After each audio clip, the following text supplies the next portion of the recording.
So in the first video, we looked at the idea of the circumference. We talked about the circumference and we talked about the diameter, and we were measuring those on real objects.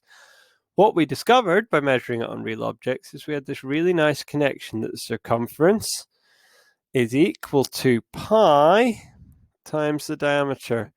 Now remember, pi is just 3.14. It's just a number, 3.14. It goes on a bit, but at the moment we just need to know 3.14. Well, you can actually use this. If I give you the diameter or the distance across a circle and ask you to find the circumference, then I can use this little formula. I can go 3.14 times my diameter will give me my circumference. So I'm going to do that calculation every time I want to find how far it is around a circle and I'm told how far it is across the circle. So let's do that. I've got two examples lined up here, one that I'm going to do, and then I'm going to give you a chance to do one, and we'll see how you get on. So this one here, very first thing we always do is write down C equals pi times D.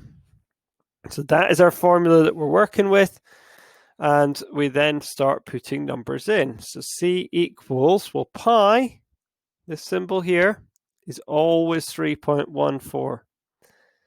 The thing that changes in our question is what D is. That is how far it is across our circle, and here it says 20 centimeters. So we are timesing by 20. So we're doing pi, which is 3.14, times diameter, which is 20. We can put that in a calculator and find out what we get. So we are going to have a go at putting that in. You can use a fancy calculator or just your phone. I don't mind which one you're using, but just some kind of calculator. So I'm going to put 3.14 times 20 into my calculator. It's a little bit hard to see, but you can see I get 62.8 as my answer.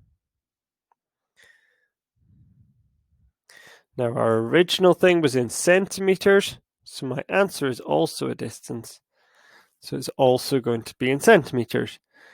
Now it's worth pointing out there is actually a pi button on your calculator. You can use that instead of the 3.14, but for all the examples I'm going to do, I'm just going to show you it with 3.14 at the moment.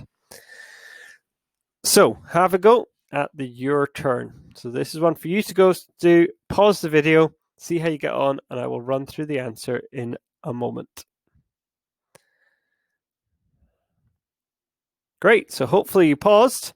So now let's run through it. We always start by writing down C equals pi times D. Pi is 3.14 times our diameter there on the diagram is 8.